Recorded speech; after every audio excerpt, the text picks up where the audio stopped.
എല്ലാവർക്കും നമസ്കാരം. ശ്രീ മാടമ്പ് കുഞ്ഞുകുട്ടൻ അനുസ്മരണ പരിപാടികളിലേക്ക് എല്ലാവരെയും സ്നേഹപൂർവ്വം സ്വാഗതം ചെയ്യുന്നു. കുടുംബാംഗങ്ങളെയും സുഹൃത്തുക്കളെയും കണ്ടും കേട്ടും വായിച്ചും അദ്ദേഹത്തെ അറിഞ്ഞ നിരവധി പേരെയും ദുഃഖത്തിലാഴ്ത്തി 3 വർഷം മുൻപ് ഇതേ ദിവസം അദ്ദേഹത്തിൻ്റെ ജന്മനക്ഷത്രമായ ഭരണി നാളിലാണ് അദ്ദേഹം നമ്മെ വിട്ടു പിരിഞ്ഞത്. അദ്ദേഹത്തിൻ്റെ ഓർമ്മകൾ നിലനിർത്തുന്നതിനൊപ്പം അദ്ദേഹത്തിൻ്റെ ചിന്തകളും ആശയങ്ങളും പ്രവർത്തനങ്ങളും വരും തലമുറകളിലേക്ക് പകർന്നു നൽകുക എന്ന ആശയത്തോടെ ബന്ധുക്കളും സുഹൃത്തുക്കളും ചേർന്ന് രൂപം നൽകിയ കൂട്ടായ്മയാണ് മാടമ്പ് കുഞ്ഞുകുട്ടൻ ഫൗണ്ടേഷൻ. ജീവിതം, കല, ആത്മീയത എന്ന വിശാലമായ കാൻവാസിന് കീഴിൽ കഴിഞ്ഞ ആഴ്ച നടത്തിയ കുട്ടികൾക്കുള്ള ചലച്ചിത്ര ശില്പശാല, ഇന്നലെ നടന്ന ചലച്ചിത്ര പ്രദർശനങ്ങൾ എന്നിവയുടെ തുടർച്ചയായുള്ള ദേശീയ സെമിനാറാണ് ഇപ്പോൾ ഇവിടെ നടക്കാൻ പോകുന്നത്. അദ്ദേഹത്തിൻ്റെ ഓർമ്മകൾക്ക് മുന്നിൽ നമസ്കരിച്ചുകൊണ്ട് മാടമ്പ് കുഞ്ഞുകുട്ടൻ ഫൗണ്ടേഷൻ ഒരുക്കുന്ന ഇന്നത്തെ പരിപാടികളിലേക്ക് കടക്കാം. പ്രാർത്ഥനയ്ക്കായി ആരുണിയെ വേദിയിലേക്ക് ക്ഷണിക്കുന്നു.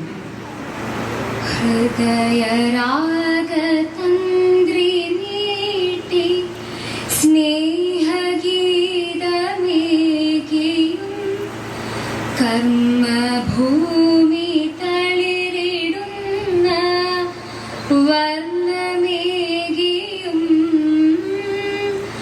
നമ്മിൽ വാഴുമാതിനാമം ഇന്നു വാഴ്ത്തിടാം. ഞങ്ങൾ പാടുമീ സ്വരങ്ങൾ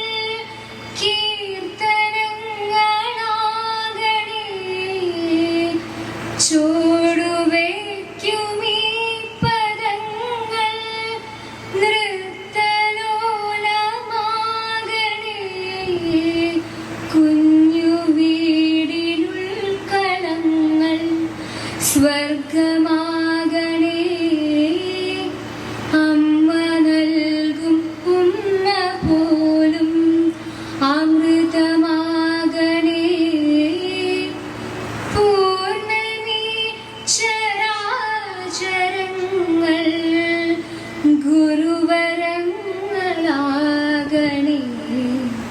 ഹൃദയരാഗ തന്ത്രി മീട്ടി.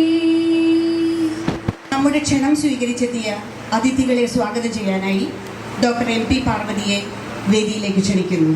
വേദിയിലും സദസ്സിലുമുള്ള വിശിഷ്ട വ്യക്തികളെ, പ്രിയപ്പെട്ടവരെ, എല്ലാവർക്കും എൻ്റെ വിനീത നമസ്കാരം. ഈ പഠിപ്പുര കടന്നു വരുന്ന എല്ലാവരെയും വളരെ ചിരിയോടുകൂടി സ്നേഹത്തോടുകൂടി സ്വീകരിച്ചിരുന്ന ഒരാൾ ഇവിടെ ഉണ്ടായിരുന്നു ഒരു 4 വർഷം മുമ്പ് വരെ. നമ്മുടെ എല്ലാ കേരളീയരുടെയും പ്രിയപ്പെട്ട മാടമ്പ് കുഞ്ഞുകുട്ടനായും അടുപ്പമുള്ളവരുടെ കുഞ്ഞുകുട്ടേട്ടനായും ഞങ്ങളുടെയൊക്കെ കുഞ്ഞുകുട്ട വല്യച്ഛനായും ഒക്കെ വളരെ നാട് വിരാജിച്ചിരുന്ന അദ്ദേഹത്തിൻ്റെ അദ്ദേഹം ഓർമ്മയായിട്ട് ഇപ്പോൾ 4 വർഷമായി. അദ്ദേഹത്തിൻ്റെ ഓർമ്മയ്ക്ക് വേണ്ടി സാഷ്ടാംഗ പ്രണാമം അർപ്പിച്ചുകൊണ്ട് ഞാൻ എൻ്റെ കർത്തവ്യത്തിലേക്ക് കടക്കട്ടെ. ഈ മാടമ്പ് കുഞ്ഞുകുട്ടൻ ഫൗണ്ടേഷനെ പറ്റിയിട്ടൊരു ഇൻട്രൊഡക്ഷൻ ജസ്റ്റ് പറഞ്ഞു കഴിഞ്ഞു. നമ്മളിപ്പോൾ 3 വർഷമായിട്ട് ഈ പ്രോഗ്രാം മെയ് 11 നടത്തുന്നുണ്ട്. ഓർമ്മ ദിനമായിട്ടുള്ളതെന്ന് 3 വർഷം, ഇത് 3ാമത്തെ പ്രോഗ്രാമാണ്. അതിൻ്റെ ഇടയിൽ ചില മാസങ്ങളിൽ 2-3 മാസം കൂടുമ്പോൾ ചില ചെറിയ സാഹിത്യ ചർച്ചകളും ഒക്കെ ആയിട്ട് നമ്മൾ മാക്സിമം ഈ വീട് സജീവമാക്കി വെക്കാനായിട്ട് ശ്രമിച്ചുകൊണ്ടിരിക്കുന്നുണ്ട്. ഇപ്പോൾ കഴിഞ്ഞ കുറച്ച് മാസങ്ങളായിട്ട് നടന്ന ക്ലീനിയും അത് നമുക്ക് ഇവിടെ കുഞ്ഞുകുട്ടേട്ടൻ്റെ ഓർമ്മകൾ നിലനിൽക്കുന്ന ഇവിടെ കുറേ കൂടെ സജീവമാക്കണം എന്ന് നമുക്ക് വളരെ ആഗ്രഹമുള്ള ഒരു കാര്യമാണ്. ഇതിൽ അപ്പം നമ്മുടെ 3ാമത്തെ നാഷണൽ സെമിനാറാണിത്. ഈ ജീവിതം, കല, ആത്മീയത എന്നാണ് ഇന്നത്തെ ആദ്യ സെഷൻ്റെ ടോപ്പിക്ക്. അപ്പോൾ ഇന്നത്തെ ഈ പരിപാടിയിൽ അധ്യക്ഷം വഹിക്കുന്നത് ശ്രീ ഡോക്ടർ വടക്കുംപാട് നാരായണ മാഷാണ്. അദ്ദേഹത്തിനെ ഇവിടേക്ക് ക്ഷണിക്കുക എന്നുള്ളത് ഒരു അനൗചിത്യമാണെന്ന് പറയാം. നമ്മൾ തറവാട്ടിലെ ഒരു കാരണവരെ തറവാട്ടിലേക്ക് പ്രത്യേകം ക്ഷണിക്കേണ്ട കാര്യമില്ലല്ലോ. നമ്മുടെ മാടമ്പ് കുഞ്ഞുകുട്ടൻ ഫൗണ്ടേഷൻ്റെ ജീവാത്മാവും പരമാത്മാവും എല്ലാം നാരായണേട്ടനാണ്. അതാണ് അദ്ദേഹത്തെ കുഞ്ഞുകുട്ടൻ വല്യച്ഛൻ്റെ അടുത്ത സുഹൃത്തുമായിരുന്നു. അപ്പോൾ അദ്ദേഹത്തിനെ എന്നാലും ഔപചാരികതയുടെ പേരിൽ ഇന്നത്തെ ഈ ചടങ്ങിലേക്ക് സ്വാഗതം ചെയ്തു. പിന്നെ ഇവിടെ ഇതിൽ ആമുഖ പ്രഭാഷണം നടത്തുന്നത് ശ്രീ CS വെങ്കടേശ്വരനാണ്. ഇദ്ദേഹം ഫിലിം ക്രിറ്റിക്, ഡോക്യുമെൻ്ററി മേക്കർ, പുസ്തകരചന, അങ്ങനെ തുടങ്ങിയിട്ട് സിനിമയുടെ വിവിധ മേഖലകളിൽ പ്രാഗൽഭ്യം തെളിയിച്ച ഒരാളാണ് ശ്രീ CS വെങ്കടേശ്വരൻ. പിന്നെ ഇന്നലെ ഷൺമുഖദാസ് സാർ പറഞ്ഞു, നല്ല പരിപാടിയിൽ പറഞ്ഞിരുന്നു, പ്രസിദ്ധ ചലച്ചിത്രകാരനായിട്ടുള്ള ഗോദാർദിനെ അദ്ദേഹം ഇൻ്റർവ്യൂ ചെയ്തിട്ടുണ്ടെന്ന്. അതുപോലെ ചലച്ചിത്ര മേഖലയിലുള്ള പല വിശിഷ്ട വ്യക്തികളുടെയും അപൂർവമായ ഇന്ത്യയിൽ ചെയ്ത അപൂർവമായ ഇൻ്റർവ്യൂകളിൽ കുറേയൊന്നും ഇദ്ദേഹത്തിൻ്റെ പേരിലാണുള്ളത്. അപ്പം അങ്ങനെ ഒരു പ്രശസ്ത വ്യക്തിയെ തന്നെയാണ് നമുക്ക് ആമുഖഭാഷണത്തിനായിട്ട് കിട്ടിയിരിക്കുന്നത്. മാടമ്പ് കുഞ്ഞുകുട്ടൻ ഫൗണ്ടേഷൻ്റെ പേരിൽ അദ്ദേഹത്തെ ഈ വേദിയിലേക്ക് സ്വാഗതം ചെയ്തുകൊള്ളുന്നു.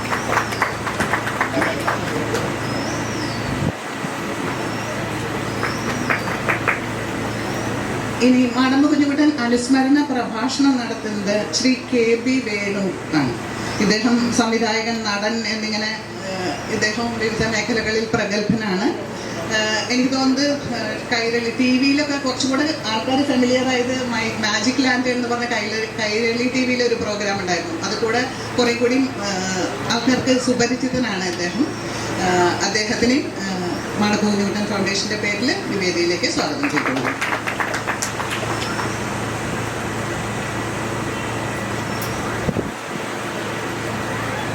ഇന്നത്തെ പരിപാടിയിൽ മാടമ്പ് കുഞ്ഞുകുട്ടൻ സ്മാരക പ്രഭാഷണം നടത്തുന്നത് സാമൂഹികതയും രാഷ്ട്രീയവും നവോത്ഥാനാനന്തര കേരളത്തിൽ എന്ന വിഷയത്തെപ്പറ്റി പ്രഭാഷണം നടത്തുന്നത് ഡോക്ടർ KN സുനന്ദനാണ്. ഇദ്ദേഹം ചരിത്ര സംബന്ധിയായ നിരവധി ലേഖനങ്ങളുടെയും പുസ്തകങ്ങളുടെയൊക്കെ കർത്താവാണ്. ബാംഗ്ലൂരിലെ അസിം പ്രേംജി യൂണിവേഴ്സിറ്റിയിൽ അസോസിയേറ്റ് പ്രൊഫസറാണ്. അദ്ദേഹത്തെ സ്നേഹപൂർവ്വം ഈ പരിപാടിയിലേക്ക് സ്വാഗതം ചെയ്തു.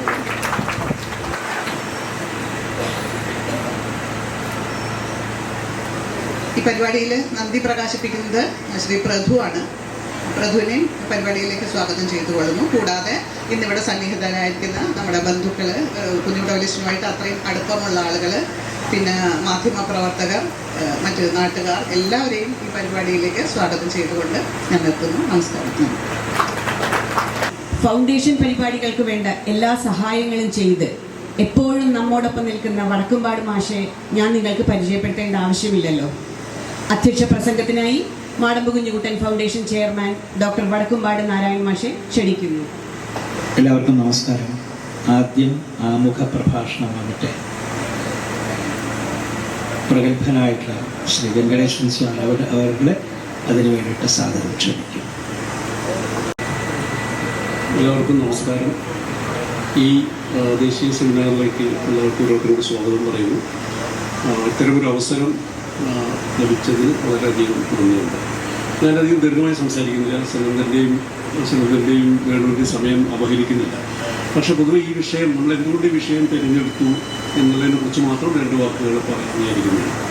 നമ്മൾ കലാ, ജീവിതം, ആത്മീയത, ആർട്ട്, ലൈഫ്, സ്പിരിച്വാലിറ്റി എന്നുള്ളതാണ് എട്ടാമത്തെ വിഷയം. അത് തിരഞ്ഞെടുക്കാനുള്ള കാരണം എന്ന് പറയുന്നത് ഒരർത്ഥത്തിൽ അത് മാടമ്പ് കുഞ്ഞുകുട്ടൻ എന്ന് പറയുന്ന എഴുത്തുകാരൻ്റെ ഒരു രചനാ ജീവിതം പരിശോധിക്കുകയാണെങ്കിൽ പലപ്പോഴും അദ്ദേഹത്തിന്, എനിക്ക് തോന്നിയിട്ട് തുടക്കം മുതൽ അവസാനം വരെ അദ്ദേഹം പിന്തുടർന്ന, അല്ലെങ്കിൽ അദ്ദേഹം അലട്ടിയിരുന്ന, അദ്ദേഹം കിട്ടിമറിഞ്ഞിരുന്ന ഒരു ആശയപ്രപഞ്ചം എന്ന് പറയുന്ന ഒരു പക്ഷേ ഈ വിഷയങ്ങളുമായി വളരെ ഗാഢമായി ബന്ധപ്പെട്ടാണ്. കലാ, ജീവിതം, ആത്മീയത. അപ്പോൾ ഭ്രഷ്ടും അശ്വത്ഥാമാവും കോളനിയും തുടങ്ങി ബുദ്ധനെക്കുറിച്ചും ബുദ്ധൻ്റെയും രാമകൃഷ്ണ പരമഹംസരുടെയും ജീവിതത്തെ ആസ്പദമാക്കി നോവലെഴുതുക എന്നൊരു വലിയ നീണ്ടകാലത്തെ രചനാ ജീവിതത്തിലുടനീളം യഥാർത്ഥത്തിൽ ഒരു പക്ഷേ ഈ ചോദ്യങ്ങൾ ഇന്നലെ കണ്ട അശ്വത്ഥാമൻ വളരെ പ്രകടമായി തന്നെ അതുണ്ട്. ഈ രണ്ട് ജീവിതത്തിലെ പലതരം ആത്മീയമായ പ്രശ്നങ്ങളും വളരെ വൈകാരികമെന്നോ സെൻഷ്വൽ എന്നോ വിളിക്കാവുന്ന ഒട്ടേറെ പ്രലോഭനങ്ങൾക്ക് നടുവിൽ എങ്ങനെയാണ് നമ്മുടെ ജീവിതം മുന്നോട്ട് കൊണ്ടുപോകുന്നത്, ജീവിതത്തെക്കുറിച്ച് ധാരാളം ചിന്തകൾ ഉയർത്തുന്ന ഒരു സിനിമയാണ് അശ്വത്ഥാമാവ്. ഒരുപക്ഷെ എനിക്ക് തോന്നുന്നത് നമ്മൾ ഒരു എക്സിസ്റ്റൻഷ്യലിസം എന്നൊക്കെ പറയുന്നൊരു വൈദേശിക ദാർശനിക പദ്ധതിക്ക് ഒരു വലിയ രീതിയിലൊരു ഇന്ത്യൻ എപ്പിക് ഒരു കഥാപാത്രത്തെ എടുത്തുകൊണ്ട് ഒരു തദ്ദേശീയമായൊരു അന്വേഷണം നടത്തിയൊരു നോവലും സിനിമയും കൂടിയാണ് അവ. എനിക്ക് തോന്നുന്നപ്പോൾ മാടമ്പ് കുഞ്ഞുകുട്ടൻ്റെ ഒരു രചനാ ജീവിതം എന്നുകൊണ്ടല്ല, അദ്ദേഹത്തിൻ്റെ കേന്ദ്ര പ്രമേയങ്ങളായിരുന്ന ചില വിഷയങ്ങളാണ് ചേർന്നത് കലാ, ജീവിതം, ആത്മീയത എന്നുള്ളത്. മറ്റൊന്ന്, ഇന്ന് നമ്മൾ ജീവിക്കുന്ന ഒരു രാഷ്ട്രീയ സാമൂഹ്യ സാഹചര്യത്തിൽ വളരെ പ്രധാനപ്പെട്ട ഒരു വിഷയം കൂടിയാണ് ഞാൻ കരുതുന്നത്. ഇന്ന് ആത്മീയത വലിയ രീതിയിൽ, ആത്മീയത അല്ലെങ്കിൽ മതം എന്താണ് പറയുന്നത്, വലിയ രീതിയിൽ വിഭജനത്തിൻ്റെയും വെറുപ്പിൻ്റെയും ആയുധങ്ങളോ അല്ലെങ്കിൽ ഒരു അധികാര മാർഗങ്ങളോ ആയി മാറിയിരിക്കുന്ന സാഹചര്യമാണ് ജീവിക്കുന്നത്. അപ്പോൾ അതുകൊണ്ട് തന്നെ ഇത്തരം പാരമ്പര്യങ്ങളെ, ഇത്തരം ജീവിത ദർശനങ്ങളെ, ജീവിത അനുഭവങ്ങളെ വീണ്ടെടുക്കേണ്ട അല്ലെങ്കിൽ അതിൻ്റെ ചരിത്രങ്ങളെ, അത് കടന്നുപോയ അതെങ്ങനെയൊക്കെയാണ് ഒരു ഇന്ത്യയുടെ തന്നെ ചരിത്രത്തിൽ പല ഘട്ടങ്ങളിൽ പ്രകാശിപ്പിക്കപ്പെട്ടത്, ഉയർന്നു വന്നത്, എന്തൊക്കെ തരം ചോദ്യങ്ങളാണ് ചോദിച്ചത്, എന്തൊക്കെ തരത്തിൽ സാമൂഹ്യ രാഷ്ട്രീയ ആത്മീയ അധികാരങ്ങളെയാണ് അത് ചോദ്യം ചെയ്തത് അല്ലെങ്കിൽ നേരിട്ടത് എന്നുള്ള കുറേ കാര്യങ്ങൾ ഇന്ന് പരിശോധിക്കേണ്ട ഒരു സമയം കൂടിയാണ് ഇന്ന് നമ്മൾ ജീവിക്കുന്ന കാലം. ഒരുപക്ഷെ അത്തരം അതിൽ കലയ്ക്കും വലിയൊരു പ്രാധാന്യമുണ്ട്. ഇന്ന് കലയും ആത്മീയതയും വലിയ രീതിയിൽ ചോദ്യം ചെയ്യപ്പെട്ടുകൊണ്ടിരിക്കുന്നത് അല്ലെങ്കിൽ ഭീഷണി നേരിട്ടുകൊണ്ടിരിക്കുന്ന ഒരു കാലത്തുകൂടിയാണ് ജീവിക്കുന്നത്. അതുകൊണ്ട് ഒരുപക്ഷെ അത്തരം കുറേ അന്വേഷണങ്ങൾ സിനിമയിലൂടെ ഇന്നലെ നമ്മൾ കാണിച്ച ചിത്രങ്ങളെല്ലാം തന്നെ ഈ വിഷയങ്ങളെ കൈകാര്യം പല കോണുകളിൽ നിന്ന് സമീപിക്കുന്ന ചിത്രങ്ങളായി, പല ആത്മീയ അനുഭവങ്ങൾ, ആത്മീയ യാത്രകൾ, ആത്മീയ അനുഭൂതികളെ കുറിച്ചുള്ള സിനിമകളായിരുന്നു അവ. ഇന്നത്തെ ചർച്ചകളെല്ലാം തന്നെ യഥാർത്ഥത്തിൽ ഈ വിഷയത്തെ, കലയും ആത്മീയതയും സംബന്ധിക്കുന്ന വിഷയങ്ങളെ പല കോണുകളിൽ നിന്ന് ദാർശനികമായി, കലയിലൂടെ, കലാപ്രകാശനങ്ങളിലൂടെ, പ്രകടന കലകളിലൂടെ, കേരളത്തിൻ്റെ രാഷ്ട്രീയ സാമൂഹ്യ ചരിത്രത്തിലൂടെ ഇതിലേക്ക് തിരിഞ്ഞു നോക്കാനുള്ള അല്ലെങ്കിൽ പുനഃപരിശോധിക്കാനുള്ള അല്ലെങ്കിൽ ഇന്നത്തെ നമ്മൾ നേരിടുന്ന ആത്മീയവും ദാർശനികവും രാഷ്ട്രീയവുമായ പ്രതിസന്ധിയെ എന്തെങ്കിലും രീതിയിൽ നേരിടാനുള്ള ഊർജം നേടുക അല്ലെങ്കിൽ അത്തരം അതിനെ ചുറ്റിപ്പറ്റിയുള്ള പല സമസ്യകളെ, പ്രതിസന്ധികളെ പരിശോധിക്കുക എന്നുള്ളതാണ് ഉദ്ദേശിക്കുന്നത്. പല രീതിയിൽ ഒരുപക്ഷെ ആത്മീയതയെക്കുറിച്ചുള്ള പല കോണുകളിൽ നിന്നുള്ള പല കാഴ്ചപ്പാടുകളിൽ നിന്നുള്ള ചർച്ചകൾ ഉണ്ടാകാൻ ഉള്ള ഒരു അത്തരം ചർച്ചകൾ പങ്കെടുക്കുന്ന അല്ലെങ്കിൽ അത്തരം ചിന്തകൾ സ്വന്തം ചിന്താ ജീവിതത്തിൽ ഉയർത്തിയിട്ടുള്ള ഒട്ടേറെ ആൾക്കാരാണ് ഇതിൽ പങ്കെടുക്കുന്നത്. അപ്പോൾ ഇന്നലെ ഷൺമുഖദാസ് ഇന്നലെ നമ്മുടെ സിനിമയുടെ ഉദ്ഘാടനത്തിൻ്റെ ഭാഗമായിട്ട് പറഞ്ഞൊരു കാര്യമുണ്ട്. വളരെ എനിക്ക് വളരെ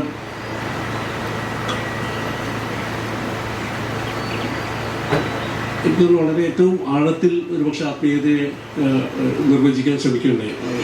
ഷൺമുഖദാസ് യഥാർത്ഥത്തിൽ പറഞ്ഞതൊരു ഗാന്ധി എവിടെയോ പറഞ്ഞതാണ് എന്നുള്ള രീതിയിലാണ് ഷൺമുഖദാസ് പറഞ്ഞത്. ഗാന്ധി എവിടെയോ പറഞ്ഞതെന്ന് ഷൺമുഖദാസ് പറഞ്ഞു. പക്ഷെ പറഞ്ഞ വിഷയം എന്താണ് പറഞ്ഞത്, എങ്ങനെയാണ് നിങ്ങൾ ആത്മീയതയെ ഭൗതികതയിൽ നിന്ന് വേർതിരിക്കുക എന്ന് ചോദ്യത്തിന് അദ്ദേഹം പറയുന്ന ഉത്തരം, ഗാന്ധി പറഞ്ഞു എന്ന് പറയുന്ന ഉത്തരം, അവനവനെ സംബന്ധിക്കുന്നതെല്ലാം ഭൗതികതയും അവനവനേതല്ലാത്ത കാര്യങ്ങൾ ആത്മീയതയുമാണ് എന്നുള്ളത്. അത് അപരത്തെക്കുറിച്ചുള്ളതല്ല, എന്നിൽ നിന്ന് വേറിട്ട കാര്യങ്ങളിൽ ഇടപെടുന്ന എല്ലാം തന്നെ ആത്മീയമായ കാര്യങ്ങളാണ്. ഇത് വളരെ എനിക്ക് തോന്നുന്നു വളരെ വിശാലവും എന്നാൽ വളരെ സൂക്ഷ്മവുമായിട്ടുള്ളൊരു ഒരു നിരീക്ഷണമാണെന്ന് എനിക്ക് തോന്നുന്നു. അപരനെ സംബന്ധിക്കുന്ന ഇപ്പോൾ ലിവിന സാർ പറഞ്ഞ ഫേസിങ് ദ അതർ, ഒരു അപരനോടുള്ള നിരുപാധികമായ എന്താ പറയുക തുറസ് അല്ലെങ്കിൽ ഹോസ്പിറ്റാലിറ്റി എന്ന് പറയുന്നതാണ് ആത്മീയത എങ്കിൽ നമ്മൾ ഇന്ന് ആത്മീയത എങ്ങനെ മനസ്സിലാക്കും, ആവിഷ്കരിക്കും, കലയിലൂടെ അത് എങ്ങനെയാണ് പ്രകാശിപ്പിക്കപ്പെടുന്നത്, ഒട്ടേറെ ചോദ്യങ്ങളായിരിക്കും ഒരുപക്ഷെ ചോദിക്കുന്നത്. അപ്പോൾ അതുകൊണ്ട് തന്നെ നമ്മൾ ഈ വരുന്ന സംഭാഷണങ്ങൾ KM അനിലും അജുവുമായിട്ടുള്ള സംഭാഷണങ്ങൾ ഒരുപക്ഷെ കേരളത്തിൻ്റെ ഒരു കലയിലും സാഹിത്യത്തിലും മറ്റ് നാടോടി കലകളിലും പ്രകടന നാടകത്തിലുമെല്ലാം എങ്ങനെയാണ് ഈ ഒരു സംസ്കാരം, കലയും ആത്മീയത പ്രവർത്തിച്ചതെന്നതിനെക്കുറിച്ചായിരിക്കും. അതുപോലെ HS ശിവപ്രകാശ് പ്രശസ്തനായിട്ടുള്ള ഒരുപക്ഷെ ഇന്ത്യയിൽ തന്നെ ജീവിച്ചിരിക്കുന്ന ഏറ്റവും പ്രമുഖനായ കവിയും നാടകരചയിതാവുമായ HS ശിവപ്രകാശ് വന്നിട്ടുണ്ട്. അദ്ദേഹത്തിൻ്റെ ജീവിതകാലം മുഴുവൻ തന്നെ ഒരുപക്ഷെ ഇത്തരം ഇന്ത്യയുടെ ആത്മീയ പാരമ്പര്യങ്ങളെ അന്വേഷിക്കുന്ന, ഇപ്പോൾ അദ്ദേഹം കന്നഡത്തിൽ തന്നെയുള്ള ദേവി ബസവനെ കുറിച്ചിട്ടുള്ള നാടകങ്ങൾ, ഒട്ടേറെ നാടകങ്ങൾ നിലനിൽക്കുന്ന ആത്മീയതയെക്കുറിച്ചും മതത്തെക്കുറിച്ചുള്ള ഒരുപാട് ചോദ്യങ്ങൾ ഇന്ന് നിലനിൽക്കുന്ന പല വ്യവസ്ഥാപിതമായിട്ടുള്ള മതചിന്തകളെയും ചോദ്യം ചെയ്യുന്ന, അവരിൽ നിന്ന് ഒട്ടേറെ ഭീഷണി നേടിയൊരു എഴുത്തുകാരൻ കൂടിയാണ്. അപ്പം അദ്ദേഹവും ചന്ദ്രദാസ് എന്നൊരു സംഭാഷണം. പക്ഷേ അത്തരം അദ്ദേഹത്തിൻ്റെ അദ്ദേഹം അവസാനം എഴുതിയ 2 പുസ്തകങ്ങൾ സ്വന്തം ഒരു ആത്മകഥാപരമായ ആത്മീയ യാത്രകളെ കുറിച്ചാണ്. ഗുരു എന്നുള്ള പുസ്തകവും അദ്ദേഹത്തിൻ്റെ ആത്മീയ യാത്രകളെ കുറിച്ചുള്ള പുസ്തകങ്ങളും യഥാർത്ഥത്തിലൊരു സ്വന്തം ജീവിതത്തിലെ പല ഗുരുക്കന്മാരെ കണ്ടതും അദ്ദേഹത്തിൻ്റെ ആത്മീയ അന്വേഷണങ്ങളെ കുറിച്ചുള്ളതാണ്. ഒരുപക്ഷെ ആ സംഭാഷണം ഉദ്ദേശിച്ചത് അദ്ദേഹത്തിൻ്റെ ജീവിതത്തിലൂടെയും രചനയിലൂടെയും കവിതയിലൂടെയും നാടകത്തിലൂടെയും എങ്ങനെയാണ് ഈ ആത്മീയത എന്ന് പറയുന്ന ആശയത്തെ അല്ലെങ്കിൽ അനുഭവത്തെ അല്ലെങ്കിൽ അനുഭൂതിയെ അദ്ദേഹം പിന്തുടർന്നു അനുഭവിച്ചു എന്നതിനെ കുറിച്ചായിരുന്നു. മറ്റൊന്നുള്ളത് ഡോക്ടർ MV നാരായണനും TV മധുവും തമ്മിലുള്ള സംഭാഷണമാണ്. അതൊരു പക്ഷേ ആത്മീയതയുടെ കലയുടെ ആത്മീയത എന്ത് എന്നതിനെ കുറിച്ചുള്ള അന്വേഷണമായിരിക്കും. പിന്നെ ഡോക്ടർ ജയശ്രീയും ഖദീജ മുംതാസും തമ്മിലുള്ള സംഭാഷണം, ജയശ്രീയുടെ അടുത്തിറങ്ങിയ പക്ഷേ എനിക്ക് തോന്നുന്നത് ഒരു ആത്മീയ ജീവിതത്തെക്കുറിച്ച് അല്ലെങ്കിൽ എത്തിക്കൽ ലൈഫിനെ കുറിച്ചുള്ള ഒരു അന്വേഷണമാണ്, ഒരു രീതിയിൽ ഒരു അന്വേഷണം കൂടിയാണ് ജയശ്രീ എഴുതിയിട്ടുള്ള ആത്മകഥ. 7 കോൾ എന്ന് പറയുന്ന ആത്മകഥ. ആത്മകഥയിൽ തുടങ്ങി ഖദീജ മുംതാസും ഒരു വളരെ പ്രശസ്തയായ അറിയപ്പെടുന്നൊരു എഴുത്തുകാരി കൂടിയാണ്. രണ്ടുപേരും ഡോക്ടർമാരാണ്. ഒരുപക്ഷെ ആത്മീയ സൗഖ്യത്തെക്കുറിച്ച്, ആരോഗ്യത്തെക്കുറിച്ച്, ആരോഗ്യകരമായ ജീവിതത്തെക്കുറിച്ച്, ആരോഗ്യകരമായ ആത്മീയതയെക്കുറിച്ചൊക്കെ ആയിരിക്കും അവരുടെ സംഭാഷണം വിശ്വസിക്കുന്നു. തീർച്ചയായിട്ടും ഒരു ഈ ദിവസത്തെ ചർച്ചകൾ, സംഭാഷണങ്ങൾ സുനന്ദൻ്റെ തുടങ്ങി. സുനന്ദൻ വളരെ ഒരുപക്ഷെ കേരളത്തിൻ്റെ ചരിത്രത്തിലേക്ക് പുതിയ വെളിച്ചങ്ങൾ കൊണ്ടുവന്ന, പുതിയ നിരീക്ഷണങ്ങളും ഉൾക്കാഴ്ചകൾ കൊണ്ടുവന്ന ഒരു ചരിത്രകാരൻ കൂടിയാണ്. അപ്പോൾ സുനന്ദനിൽ തുടങ്ങി വരുന്ന 4 സംഭാഷണങ്ങളും ഈ വിഷയത്തെ, കല, ആത്മീയത, ജീവിതം എന്ന വിഷയത്തെ കുറച്ചുകൂടി വിശാലമായി പരിശോധിക്കാനും കൂടുതൽ കുറച്ചുകൂടി നമ്മളെ സംശയാലുക്കളാക്കാനും, ചോദ്യങ്ങൾ ചോദിക്കാനും, സ്വയം അന്വേഷിക്കാനും പ്രേരണയാകട്ടെ എന്ന് ആശംസിക്കുന്നു.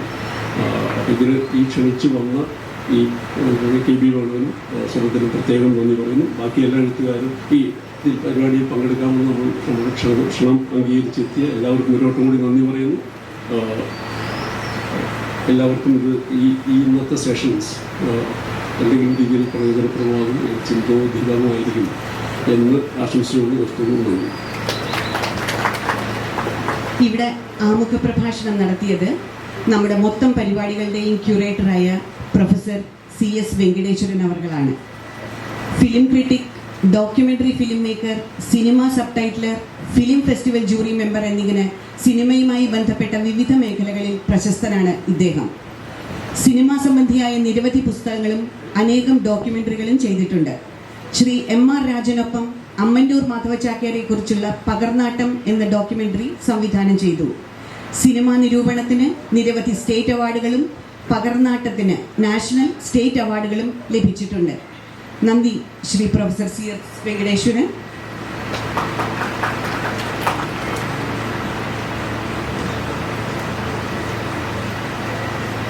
അധ്യക്ഷ പ്രസംഗത്തിനായി Madampu Kunjukuttan foundation chairman doctor Vadakkumpad Narayana മാഷെ ക്ഷണിക്കുന്നു.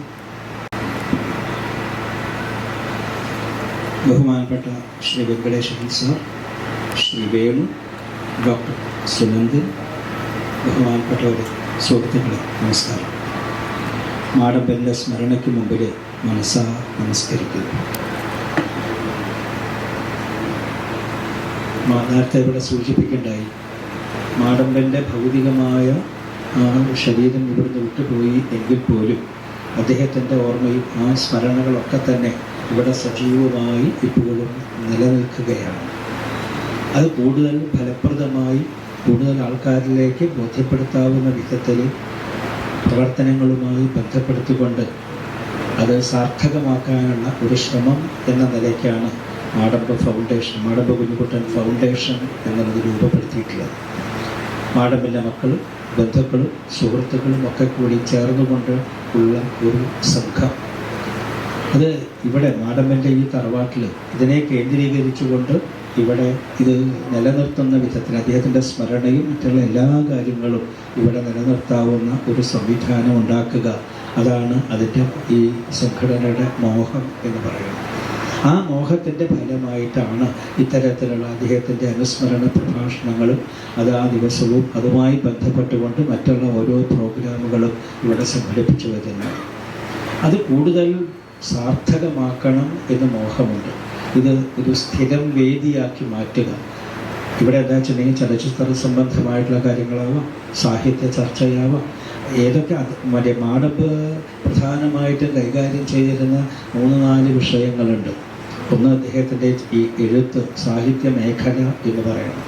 മറ്റൊന്നുള്ളത് അദ്ദേഹത്തിൻ്റെ താന്ത്രികമായ വശങ്ങളുമായി ബന്ധപ്പെട്ടുകൊണ്ടുള്ള പഠനങ്ങളും ഒക്കെ തന്നെ. മൂന്നാമത് ആന എന്ന് പറയുന്നത്, ആനയുമായി ബന്ധപ്പെട്ടുള്ള കാര്യങ്ങൾ. മറ്റൊന്ന് പോപ്പുലറായിട്ട് മൂപ്പര് ധാരാളമായിട്ട് സാമൂഹ്യമായിട്ട് അറിയപ്പെടുന്ന അദ്ദേഹത്തിൻ്റെ ഈ സിനിമാ രംഗത്തുള്ളതായിട്ടുള്ള പ്രവർത്തനങ്ങൾ എന്നുള്ളത്. ഈ 4 വിഷയങ്ങളുമായി ബന്ധപ്പെട്ടുകൊണ്ടുള്ള പ്രവർത്തനങ്ങൾക്ക് ഒരു വേദിയാക്കി മാറ്റുക, അതിനെ പ്രഗത്ഭരായിട്ടുള്ള ആൾക്കാരെ നിരന്തരമായിട്ട് ഇവിടേക്ക് ക്ഷണിച്ചു കൊണ്ടുവരിക, ഇവിടെ താല്പര്യമുള്ള ആൾക്കാരെയും ഇതിലേക്ക് പങ്കെടുപ്പിക്കാൻ ശ്രമിക്കുക. അങ്ങനെ ഇവിടെയാണെങ്കിൽ അദ്ദേഹത്തിൻ്റെതായിട്ടുള്ള പുസ്തകങ്ങളും മറ്റുമൊക്കെ തന്നെ ഇവിടെയുണ്ട്, അത് ഉപയോഗപ്പെടുത്താം. അദ്ദേഹം ഉപയോഗിച്ചിരുന്നതായിട്ടുള്ള വസ്തുതകൾ അത് ഇവിടെയുണ്ട്, ആ സാധനങ്ങളൊക്കെ തന്നെ. ഇതൊക്കെ കൂടി ഇത് നിലനിർത്തിക്കൊണ്ട് ഇത് വേണ്ട വിധത്തിൽ അദ്ദേഹത്തിൻ്റെ സ്മരണ സജീവമായിട്ട് കാലാകാലത്തോളം നിലനിർത്താനുള്ള ഒരു പരിശ്രമം, ആ പരിശ്രമത്തിൻ്റെ ഭാഗമായിട്ടാണ് മാടമ്പ് ഫൗണ്ടേഷൻ ഇത്തരത്തിലുള്ള കുറേ കാര്യങ്ങൾ നടത്തിക്കൊണ്ടിരിക്കുന്നത്. ഈ പ്രവർത്തനങ്ങൾക്കൊക്കെ തന്നെ ആവശ്യമായിട്ടുള്ള ഊർജവും സപ്പോർട്ടും സഹായവും ഒക്കെ തന്നെ ചെയ്തു തരുന്ന എല്ലാ സുമനസ്സുകളെയും മാടമ്പ് ഫൗണ്ടേഷൻ്റെ പേരിൽ ഹൃദയപൂർവ്വം അഭിനന്ദിക്കുന്നു, അവരുടെ മുമ്പിലൊക്കെ തന്നെ നമസ്കരിക്കുന്നു. ഇത് തുടർന്നു പ്രവർത്തനങ്ങൾ കൂടുതലായിട്ട് സാധ്യമാക്കണം എന്നാണ് ഞങ്ങളുടെയൊക്കെ തന്നെ മോഹം എന്നുള്ളത്. അധികം വൈകാതെ കണ്ട് പല കാര്യങ്ങളും ചെയ്യാൻ സാധിക്കും എന്ന് തന്നെയാണ് വിചാരിക്കുന്നത്. എന്തായാലും അതിൻ്റെ ആ സ്മരണയുടെ ഭാഗമായിക്കൊണ്ടാണ് ഇന്നത്തെ ദിവസം അദ്ദേഹത്തിൻ്റെ ദിനം എന്ന നിലയ്ക്ക് ആ അനുസ്മരണം ഇവിടെ ഇത്തരത്തിൽ വ്യത്യസ്തമായിട്ടുള്ള പരിപാടികളോടെ സംഘടിപ്പിച്ചിട്ടുള്ളത്. ഈ വർഷമാണെന്നുണ്ടെങ്കിൽ 4 ദിവസമായിട്ടുള്ള പ്രോഗ്രാമുകളാണ്. മറ്റേ കുട്ടികൾക്കുള്ളതായിട്ടുള്ള ക്യാമ്പ്, അതേപോലെ തന്നെ ഈ സിനിമാ പ്രദർശനം, അതേപോലെ ഇന്നത്തെ ദേശീയ സെമിനാർ എന്നുള്ളത്. യഥാർത്ഥത്തിൽ ഇവിടെ നേരത്തെ സൂചിപ്പിച്ചു, ജീവിതം, കല, ആത്മീയത എന്ന ആ ഒരു വിഷയത്തെ അടിസ്ഥാനപ്പെടുത്തിയിട്ടാണ് ഈ ദേശീയ സെമിനാർ എന്നുള്ളത്. മാടമ്പിൻ്റെ വെങ്കടേശ്വരൻ സാറ് സൂചിപ്പിക്കുകയും ചെയ്തു, മാടമ്പിൻ്റെ ജീവിതവുമായി ബന്ധപ്പെട്ടുകൊണ്ടുള്ളതായിട്ടുള്ള അദ്ദേഹത്തിൻ്റെ ജീവിത ദർശനങ്ങൾ, അതേപോലെ തന്നെ കലാപരമായിട്ടുള്ള അദ്ദേഹത്തിൻ്റെ കാഴ്ചപ്പാടുകൾ, അതേപോലെ തന്നെ ആത്മീയതയോടുള്ള അദ്ദേഹത്തിൻ്റെ സമീപനം, ഇത്തരം കാര്യങ്ങളും അത് ഒരു ചെറിയ തോതിലാണ് എങ്കിൽ പോലും, അല്ലെങ്കിൽ അതിനെ അടിസ്ഥാനപ്പെടുത്തിക്കൊണ്ട് വിപുലമായ വിധത്തിൽ ഇത്തരം ചിന്തകളെ കുറിച്ചുള്ളതായ ചർച്ച അതാണുള്ളത്. മാടമ്പ് പലപ്പോഴും പറഞ്ഞിട്ടുള്ളതാണ്, ഇവിടെ എന്താണ് ജീവിതം എന്താണ് എന്നുള്ളതിനെക്കുറിച്ച് അദ്ദേഹം ഉടനെ ചോദിക്കുക എന്താ വെച്ചിട്ടുണ്ടെങ്കിൽ, ഞാൻ എന്തിന് മാടമ്പിൽ കുഞ്ഞുകുട്ടനായിട്ട് ജനിച്ചു എന്നുള്ളത് ആ ഒരു ചോദ്യമുണ്ടല്ലോ. അവിടെ അത് താത്വികമായ ഏതെല്ലാം തലങ്ങളിലേക്ക് വേണമെങ്കിൽ എത്തിക്കാവുന്ന ഒരു ചോദ്യമുണ്ട്. ഞാൻ എന്തിനാ ഇവിടെ ജനിച്ചത്, ഞാൻ എന്തിനാ ഈ കുഞ്ഞുകുട്ടനായിട്ട് ജനിച്ചത് എന്ന്. ജീവിതത്തിനെക്കുറിച്ച് സാധാരണ നമ്മൾ പറയും ജനനവും മരണവും എന്ന് പറയുന്നത് രണ്ടും അതെ പ്രകൃതിയാണ്, അതിനിടയ്ക്കുള്ളതായിട്ടുള്ള വികൃതി മാത്രമാണ് ജീവിതം എന്ന് താത്വികമായ തരത്തിൽ പറയാറുണ്ട്. ഇവിടെ എങ്ങനെ മാടമ്പിൻ്റെ ഒരു ഇതെന്ന് വെച്ചാൽ ഈ ജീവിതം എന്ത് എന്നുള്ളതുണ്ടല്ലോ, അത് വേണ്ട വിധത്തിൽ എൻ്റെ ഇഷ്ടം പോലെ ജീവിക്കണം, അതാണ് എൻ്റെ താല്പര്യം. ഈ ജന്മം എൻ്റെയാണ് എന്ന ആ കാഴ്ചപ്പാട്, ഞാൻ എനിക്ക് വേണ്ടിയിട്ട് ജീവിക്കുന്നു എന്ന തരത്തിലുള്ള ഒരു കാഴ്ചപ്പാട് അദ്ദേഹം പലപ്പോഴും പറഞ്ഞിട്ടുള്ളതായി ഓർക്കുകയാണ്. മാത്രമല്ല മരണത്തെ സംബന്ധിച്ചിടത്തോളം അദ്ദേഹം പറയണത്, അദ്ദേഹത്തിൻ്റെ നോവലിൽ തന്നെ അത് പറഞ്ഞിട്ടുമുണ്ട്, നാം ആഗ്രഹിക്കാതെ കിട്ടിയ വരമാണ് മരണം എന്ന്. കാരണം അത് അനിവാര്യമാണ്. ജാതസിഹി ധ്രുവവും മൃത്യു, ഒരു സംശയമില്ലാത്ത. അപ്പോൾ അതുകൊണ്ട് എന്താ വെച്ചിട്ടുണ്ടെങ്കിൽ മരണം എന്നുള്ളത് നാം ആഗ്രഹിക്കാതെ കിട്ടിയ വരമാണ്. അപ്പം അതിനെക്കുറിച്ച് വേവലാതിപ്പെടേണ്ടതായിട്ടുള്ള ഒരാവശ്യവുമില്ല എന്ന് അദ്ദേഹം പറയുകയും അവസാന കാലത്ത് പോലും എന്നാണ് ഞാൻ എൻ്റെ കാലം അവസാനിക്കുക എന്നുള്ളത് കൃത്യമായിട്ട് എനിക്ക് അറിയാട്ടോ എന്ന് വരെ സൂചിപ്പിക്കുകയും ചെയ്തിട്ടുള്ള ഒരാൾ എന്നത്. ഈ ജീവിതത്തിൽ തനിക്ക് വേണ്ടിയിട്ടുള്ളതായ ഈ ജീവിതത്തിൽ മാനുഷികമായ ഒരു കാഴ്ചപ്പാട് ഉണ്ടാവുക എന്നുള്ളത്, അവിടെയാണ് അദ്ദേഹത്തിൻ്റെ പ്രസക്തി എന്ന് പലപ്പോഴും തോന്നിയിട്ടുണ്ട്. നമ്മൾ സാധാരണ നിലയ്ക്ക് കണക്കാക്കുന്ന തരത്തിലുള്ള ഒരു ചിന്തയൊന്നുമല്ല. എല്ലാവർക്കും വേണമെങ്കിൽ പറയാവുന്ന ഒരു റിബൽ എന്ന തരത്തിലുള്ള ഒരു ചിന്താഗതിക്കാരനാണ് മാടമ്പ്. സാധാരണയിൽ നിന്ന് വേറിട്ട വഴിയിൽ കൂടി നടക്കുകയും ചിന്തിക്കുകയും പ്രവർത്തിക്കുകയും ഒക്കെ തന്നെ ചെയ്യുന്ന ഒരു വ്യക്തിത്വം എന്ന നിലയ്ക്കുള്ള ഒരാൾ. ആ വ്യക്തി ഇവിടെ എന്താണ് വേണ്ടത്? പക്ഷേ അടിസ്ഥാനപരമായിട്ട് അദ്ദേഹത്തിനുണ്ടായിരുന്നത് മാനുഷിക മൂല്യങ്ങളോടുള്ള ഒരു ബഹുമാനം എന്നുള്ളത്. ആ മാനുഷിക മൂല്യങ്ങളെ വേണ്ട വിധത്തിൽ അംഗീകരിക്കുക എന്നുള്ള ആ ഒരു ഗുണം യഥാർത്ഥത്തിൽ ഉണ്ടായിരുന്ന ഒരാൾ, അത് പലപ്പോഴും മനസ്സിലാക്കാൻ കഴിഞ്ഞിട്ടുമുണ്ട്. അങ്ങനെയുള്ള ഒരാൾ കൂടിയാണ് യഥാർത്ഥത്തിൽ പേര് മാടമ്പ് കുഞ്ഞുകുട്ടൻ എന്നുള്ളത്. അത് ഒരു വിശദമായിട്ട് മഹാകവിമാരായിട്ടുള്ള ഇവിടെ ആൾക്കാരുണ്ട്. എനിക്ക് ഇത്തരം വിഷയങ്ങളെക്കുറിച്ചൊന്നും പറയാൻ അറിയില്ല, എങ്കിലും ചെറുത് സൂചിപ്പിച്ചു എന്ന് മാത്രമേ ഉള്ളൂ. അതേപോലെ കല എന്ന് പറയുന്നത് അദ്ദേഹത്തെ സംബന്ധിച്ചിടത്തോളം എഴുത്തിൻ്റെ ഒരു കല, എന്തും അത് നന്നായിട്ട് ചെയ്താൽ കലയായി എന്ന് പറഞ്ഞു. അത് പാചകമായാലും വിരോധത, വേറെ എന്തായാലും വിരോധമില്ല, നന്നായിട്ട് ചെയ്യും. കുഞ്ഞുണ്ണി മാസ്റ്റർ ഭാഷയിൽ പറഞ്ഞാൽ കാലം കുറുക്കിയതാണ് കല എന്നൊക്കെ പറയാറുണ്ട്. എന്തായാലും അതിനെ മുഴുവൻ തന്നിലേക്ക് ആവാഹിക്കാൻ കഴിയുകയും അത് വേണ്ട വിധത്തിൽ സ്ഫുടഭാഗം ചെയ്തുകൊണ്ട് പ്രകടിപ്പിക്കാൻ കഴിയുകയും ചെയ്യുന്ന ഒരു അസാമാന്യമായ വൈഭവമുള്ള ഒരാളായിരുന്നു എഴുത്തിൻ്റെ രംഗത്ത് മാടമ്പ് കുഞ്ഞുകുട്ടൻ. ഇന്നും കൂടി ഈ വീട്ടി വാസുദേവ മാഷ് സൂചിപ്പിക്കണ്ടായി. അതായത് അദ്ദേഹം എഴുതാൻ തുടങ്ങിയിട്ടുണ്ടെങ്കിൽ പിന്നെ എഴുത്ത് എന്താണ് എന്നുള്ള ഇടയ്ക്ക് വെച്ച് ആലോചിക്കുന്ന പ്രശ്നങ്ങളൊന്നുമില്ല. അത് അങ്ങോട്ട് എഴുതാൻ തുടങ്ങിയാൽ അങ്ങോട്ട് എഴുതുകയാണ്. അദ്ദേഹം തന്നെ പലപ്പോഴും പറഞ്ഞിട്ടുണ്ട്, എന്താ പറയുക, ഈ കുഞ്ഞുകുട്ടൻ തമ്പുരാൻ പറഞ്ഞ ആ വലിയ തമ്പുരാൻ പറഞ്ഞു എന്ന് പറയുന്ന ആ ഒരു ഭാഷയുണ്ട്. പ്രിൻറ്റിങ്ങിൽ വല്ല മിസ്റ്റേക്കും വന്നിട്ടുണ്ടെങ്കിൽ അതേ വരുള്ളൂ, അല്ലാണ്ട് എഴുത്തിൽ യാതൊരു മിസ്റ്റേക്കും വരില്ല എന്ന് പറയാനുള്ള ഒരു ആത്മവിശ്വാസം ഉണ്ടല്ലോ. ആ ആത്മവിശ്വാസം ഉണ്ടായിരുന്ന ആളാണ് മാടമ്പ്. ഒരിക്കൽ അമൃതസ്യ പുത്ര എഴുതിയ കഥ പറയുണ്ടായി. അദ്ദേഹം ഹോസ്പിറ്റലായിരുന്നു ഇവിടെ തൃത്താലയിൽ. അവിടെ ഹോസ്പിറ്റലിൽ കിടക്കുന്ന അദ്ദേഹമുള്ള സമയത്ത് ഉച്ചവരെയാണ് ചികിത്സ, ഉച്ചയ്ക്ക് ശേഷമാണ് മറ്റേയുള്ളത്. ആ സമയത്ത് അദ്ദേഹം എന്താ വെച്ചിട്ടുണ്ടെങ്കിൽ അവിടെ വെച്ചിട്ടാണ് അത്രേ അമൃതസ്യ പുത്ര എഴുതിയത്.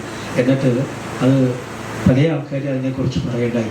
ഒരു വെട്ടും ഒരു തിരുത്തുമില്ലാത്ത വിധത്തിലുള്ള ഒരു എഴുത്ത് എന്നുള്ളത്, ആ ഒരു വൈഭവമുണ്ടല്ലോ, ആ വൈഭവം മറ്റേ ഗംഭീരതന അധികം ആൾക്കാർക്കും ഉള്ളതായിട്ട് തോന്നിയിട്ടില്ല. നിരവധി പലരും അതിപ്പോൾ വള്ളത്തോളൊക്കെ ആണെന്നുണ്ടെങ്കിൽ കേട്ടിട്ടുണ്ട്.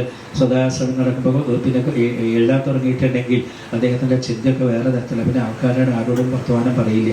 അദ്ദേഹത്തിൻ്റെ മനസ്സിൽ തന്നെയാണ് വരികളുണ്ടാവും, ആ വരികളെ വെട്ടും തിരുത്തൊക്കെ തന്നെ ചെയ്യുന്നുവല്ലോ. കുമാരനാശനെ പോലുള്ള ആൾക്കാരാണെങ്കിൽ എഴുതുന്നു, അത് കഴിഞ്ഞ് അതിൽ തന്നെ വരുത്തുന്നു എന്നുള്ളത്.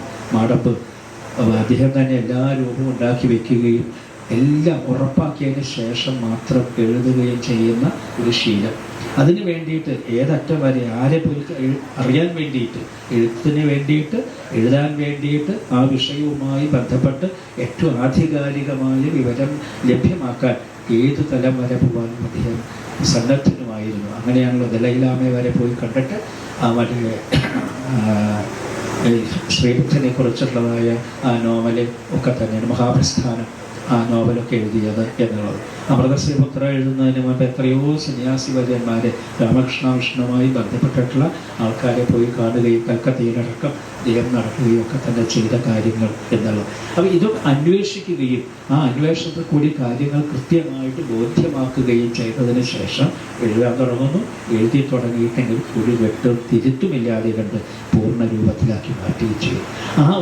അത് ഒരു കല എന്നുള്ള നിലയ്ക്ക് മാത്രം സൂചിപ്പിച്ചു എന്നേ ഉള്ളൂ. അതേപോലെ തന്നെ ആത്മീയത എന്നുള്ളത് നമ്മൾ സാധാരണ അമ്പലത്തിൽ പോകുന്നു, സാധാരണക്കാർ കാണിക്കുന്നതായിട്ടുള്ള ആത്മീയ തലങ്ങൾ എന്നുള്ളതിനേക്കാൾ അത് വ്യത്യസ്തമായിട്ടുള്ള ഒരു തലം അദ്ദേഹത്തിനുണ്ടായിരുന്നു. പൂജ അദ്ദേഹത്തിന് പതിവുള്ളതാണ്. അദ്ദേഹം ഭഗവതിക്ക് പൂജ ചെയ്യുന്നത് 12 കർക്കിടക മാസത്തിൽ 12 ദിവസത്തെ പൂജയുണ്ട്. ആ 12 ദിവസം ആ സമയത്ത് യാതൊരു തോന്നിവാസവും ഇല്ല എന്ന് അദ്ദേഹം തന്നെ പറയാറുണ്ട്. അവിടെ അത് മാത്രമാണ്. അതല്ലെങ്കിൽ പിന്നെ മൂകാംബികയിൽ പോകും, അവിടെയും 12 ദിവസം എന്നുള്ളത്. പക്ഷേ അമ്പലങ്ങൾ ഇടക്കളത്തൂർ അമ്പലത്തിൽ പോകും. ഈ 3 അമ്പലങ്ങളിൽ പ്രധാനമായത് അല്ലെങ്കിൽ ഇത്രയൊക്കെ അമ്പലങ്ങളിൽ പോകുന്നുള്ളൂ. അദ്ദേഹത്തിനൊരു ഉപദേശം കിട്ടിയിട്ടുണ്ട് എന്ന് പറയാറുണ്ട്. അതായത് ഋഷികേശിൽ ചെന്നപ്പോൾ ജ്ഞാനാനന്ദ സരസ്വതി, അവിടെ ഒരു അമ്പലത്തിലേക്ക് പോകുമ്പോഴാണ് ജ്ഞാനാനന്ദ സരസ്വതി എന്നത്തെ മഹാകേമനായിരുന്ന അദ്ദേഹം പറഞ്ഞുത്രേ, കുഞ്ഞൻ എന്നാണ് അദ്ദേഹത്തിനെ വിളിച്ചിരുന്നത്. എന്തിനാ കുഞ്ഞാൻ അമ്പലത്തിലേക്ക് പോകണേ എന്ന്, പോകേണ്ട ആവശ്യമൊന്നുമില്ല എന്ന് പറഞ്ഞു എന്നുണ്ട്. ഈ ആത്മീയത അവിടുന്നാണ് ആ ഒരു ധാരണ ഉണ്ടായി എന്ന് സൂചിപ്പിക്കേണ്ടായിരുന്നു. ഈ ആത്മീയത മനസ്സിൽ കൊണ്ട് നടക്കേണ്ടതാണ് എന്നുള്ളത്. നേരത്തെ സൂചിപ്പിച്ച പോലെ മനുഷ്യത്വപരമായിട്ടുള്ള ഒരു ഭാവമുണ്ടാവുക, മറ്റുള്ളവരുടെ വേദന മനസ്സിലാക്കാൻ സാധിക്കുക, ആ വേദന മനസ്സിലാക്കി അതിന് പരിഹാരം കണ്ടെത്താൻ സ്നേഹപൂർവ്വമുള്ളൊരു സമീപനം ഉണ്ടാവുക, അതാണ് ഏറ്റവും വലിയ ആത്മീയത എന്ന് സൂചിപ്പിച്ചിട്ടുണ്ട്. മാത്രമല്ല ഈ ആത്മീയത മുഴുവൻ തന്നെ, ആത്മീയ ചിന്തകളൊക്കെ തന്നെ ഭൗതിക ജീവിതത്തിൻ്റെ നിലനിൽപ്പിന് വേണ്ടിയിട്ടുള്ള ഒന്നാണ്, സ്വാസ്ഥ്യത്തിന് വേണ്ടിയിട്ടാണ് തുടങ്ങിയിട്ടുള്ളതായ കാഴ്ചപ്പാടുകളൊക്കെ തന്നെ വെച്ച് പുലർത്തിയിരുന്ന വളരെ വലിയൊരു മഹാത്മാവ്. നമുക്കൊക്കെ സങ്കല്പിക്കുന്നതിനെയൊക്കെ അപ്പുറത്ത്, എനിക്കൊന്നും മനസ്സിലായിട്ടില്ല കേട്ടോ മാഡമിനെ, ഒട്ടും അറിയില്ല, അതിലേക്ക് അപ്പുറത്തുള്ളതാണ്. അദ്ദേഹത്തിനെ സംബന്ധിച്ചിടത്തോളം അദ്ദേഹത്തിൻ്റെ ആത്മീയമായിട്ടുള്ള ഗുരു എന്ന് പറയുന്നത് പരമഹംസനായിട്ട് അദ്ദേഹം സ്വയം സ്വീകരിച്ചിട്ടുണ്ട്. അതേപോലെ തന്നെ എഴുത്തിൻ്റെ ഗുരു എന്നുള്ള വലിയ മറ്റേ സാക്ഷാൽ കോവിലനാണ്. അപ്പം അങ്ങനെ അതുപോലെ തന്നെ തന്ത്രത്തിന് ഡോക്ടറിന്, അങ്ങനെ ഓരോ വിഷയത്തിനും, അത് ആനയുടെ കാര്യത്തിനാണെങ്കിൽ ആറാം തമ്പുരാനാണ്. ഇങ്ങനെയൊക്കെ ഓരോരുത്തരെയും ഗുരുവായിട്ട് കണക്കാക്കിയിട്ടുണ്ട്. മാടമ്പ് ഫൗണ്ടേഷൻ ഈ എന്താ പറയുക, മാടമ്പൻ്റെ ഈ ഇത്തരത്തിലുള്ള ഭാവങ്ങളെ അടിസ്ഥാനപ്പെടുത്തിയിട്ട് ഗുരുഭാവം എന്ന പേരിൽ ഇവിടെ 3 വിഷയങ്ങളെ അടിസ്ഥാനപ്പെടുത്തിയിട്ടുള്ള ചർച്ച നടത്തുണ്ടായി. ഒരെണ്ണം കൂടിയുണ്ട്, ശ്രീരാമകൃഷ്ണ പരമഹംസർ ആയിട്ടുള്ള ആ ഒരു താത്വികമായ തലമുണ്ടല്ലോ, ആത്മീയമായ ആ തലത്തെ കുറിച്ചുള്ളതായ ചർച്ച അടുത്തന്നെ നടത്താനായിട്ട് ഞങ്ങൾ ഉദ്ദേശിച്ചിട്ടുമുണ്ട് എന്നാണ്. ഇവിടെ അദ്ദേഹം ഇതൊക്കെ പറഞ്ഞ കൂട്ടത്തിൽ പറയും, വിവേകാനന്ദ സ്വാമികളെ മനസ്സിലാക്കാൻ പറ്റും, ധാരാളമായിട്ട് കുറേ കൂടി ഉൾക്കൊള്ളാൻ പറ്റും, പക്ഷേ പരമഹംസരെ മനസ്സിലാക്കാൻ ബുദ്ധിമുട്ടാണ് എന്ന് അദ്ദേഹം സൂചിപ്പിച്ചിട്ടുണ്ട്. അതെന്താ വെച്ചിട്ടുണ്ടെങ്കിൽ ആ തലമുണ്ടല്ലോ, ആ ആത്മീയമായ ആ തലം നമ്മൾ കണക്കാക്കുന്നതിൻ്റെയൊക്കെ അപ്പുറത്താണ് എന്ന്. ആ ഒരു തലം പോലെ തന്നെയാണ് മാടമ്പൻ്റെ ഇത്തരത്തിലുള്ള ഈ വിഷയങ്ങളിലുള്ള സമീപനവും, ജീവിതത്തിനോടായാലും കലയോടായാലും ആത്മീയതയോടായാലും അതിനൊക്കെ സാധാരണയിൽ നിന്ന് വ്യത്യസ്തമായിട്ടുള്ള ഒരു മാർഗം സ്വീകരിച്ചുകൊണ്ട് ഒരൊറ്റയാനായിട്ട് തന്നെ ഈ രംഗങ്ങളിലൊക്കെ തന്നെ പ്രവർത്തിച്ചിട്ടുള്ള ഒരു മഹാത്മാവ്. ആ മഹാത്മാവിൻ്റെ സ്മരണയ്ക്ക് മുമ്പിൽ ഒരിക്കൽ കൂടി മനസ്സുകൊണ്ട് നമസ്കരിച്ചുകൊണ്ട് നിർത്തുന്നു. നമസ്കാരം. നന്ദി മാഷെ. അടുത്തതായി മാടമ്പ് അനുസ്മരണ പ്രഭാഷണമാണ്. സംവിധായകൻ, നടൻ, എഴുത്തുകാരൻ എന്നീ നിലകളിൽ പ്രശസ്തനാണ് Shri KB Venu. August club എന്ന ചിത്രം സംവിധാനം ചെയ്തു. സംസ്ഥാന സർക്കാരിൻ്റെ മികച്ച ചലച്ചിത്ര ഗ്രന്ഥത്തിനുള്ള അവാർഡ് നേടിയ KG ജോർജിൻ്റെ ചലച്ചിത്ര യാത്രകൾ എന്ന പുസ്തകത്തിൻ്റെ രചയിതാവാണ്. കൈരളി TV-യിൽ ക്ലാസിക് സിനിമകൾ പരിചയപ്പെടുത്തുന്ന മാജിക് ലാൻറ്റേൺ എന്ന പരിപാടി അവതരിപ്പിച്ചിരുന്നു. പകൽ നക്ഷത്രങ്ങൾ എന്ന സിനിമയിൽ ശ്രദ്ധേയമായ വേഷം ചെയ്തിട്ടുണ്ട്. മാടമ്പ് അനുസ്മരണ പ്രഭാഷണത്തിനായി ശ്രീ വേണു അവർകളെ ബഹുമാനപൂർവ്വം ക്ഷണിക്കുന്നു.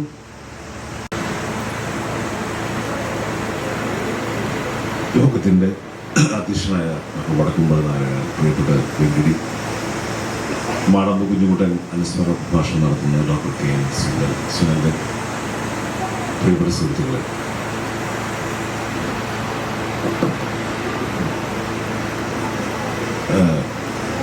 കെയർഫുള്ളി കെയർലെസ് എന്നൊരു വാക്ക്, ഒരു പ്രയോഗം ഞങ്ങളുടെ ഒരു പ്രീ ഡിഗ്രി കാലം 80കളിൽ ഞങ്ങൾക്ക് ആരാധന തോന്നിയ അധ്യാപകർ, കലാകാരന്മാർ അവരുടെ ഒരു മുഖമുദ്രയായിട്ട് പറയാറുണ്ട്, കെയർഫുള്ളി കെയർലെസ്. ജാട എന്ന് വേണമെങ്കിൽ മലയാളത്തിൽ പറയാം. അതുപോലെ മറ്റൊരു പ്രയോഗമാണ് അൺകൺവെൻഷനലി കൺവെൻഷനൽ എന്ന് പറയും. അൺകൺവെൻഷനലി കൺവെൻഷനൽ. മാടമ്പ് വളരെ കെയർലെസ് ആയിരുന്നു, അൺകൺവെൻഷനൽ ആയിരുന്നു. ഇതൊരിക്കലും കെയർഫുള്ളായിട്ടുള്ള, ശ്രദ്ധാപൂർവം വരുത്തി തീർത്ത ഒരു അശ്രദ്ധയോ നിഷ്ഠയോടെ വരുത്തി തീർത്ത നിഷ്ഠാരാഹിത്യമോ ആയിരുന്നില്ല.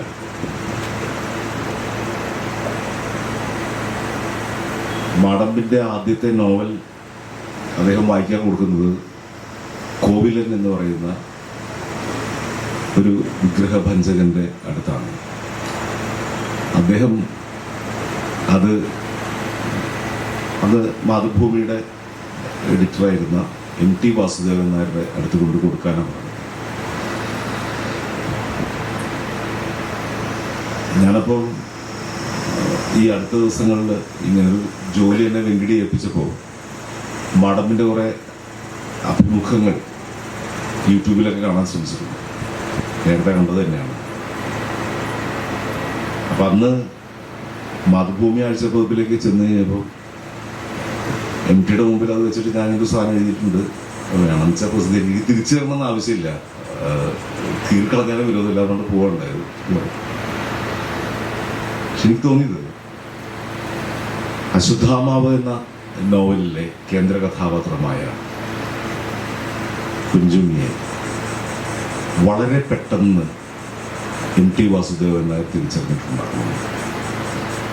കാരണം നാലുകെട്ടിലെ അപ്പുണ്ണിയും അസുരവിത്തിലെ ഗോവിന്ദൻകുട്ടിയും ഒക്കെ അശ്വത്ഥാമയിലെ കുഞ്ഞുണ്ണിയുണ്ട്. That was natural. കൺവെൻഷനലോ അല്ല, അൺകൺവെൻഷനലോ, അത് സ്വാഭാവികമായിട്ടുണ്ടാവുന്ന ഒരു കാര്യമാണ്. അതുകൊണ്ടാണ് അന്ന് ഒട്ടും വൈകാതെ തന്നെ ആ നോവൽ മാതൃഭൂമിയിൽ സീരിയലൈസ് ചെയ്തത് മാടമ്പ് കുഞ്ഞുകുട്ടൻ എന്ന് പറയുന്ന എഴുത്തുകാരൻ ബാലഭക്തിയിൽ എഴുതാതെ സാധാരണ എഴുത്തുകാർ കടന്നു വരുന്ന വളരെ ക്ലാസിക്കലായിട്ടുള്ള ഒരു പ്രോസസ്സിലൂടെയും കടന്നു പോകാതെ മലയാള സാഹിത്യത്തിൽ ലബ്ധപ്രതിഷ്ഠനായ ഒരു നോവലിസ്റ്റാണ്. ആദ്യത്തെ നോവലിലൂടെ തന്നെ മലയാളികളുടെ ഹൃദയത്തിൽ ഇടം പിടിക്കുന്നു. പുതിയൊരു ഭാഷ കൊണ്ടുവരുന്നു. ആ ഭാഷയ്ക്ക് തന്നെ ഒരുപാട് സവിശേഷതകളുണ്ട്.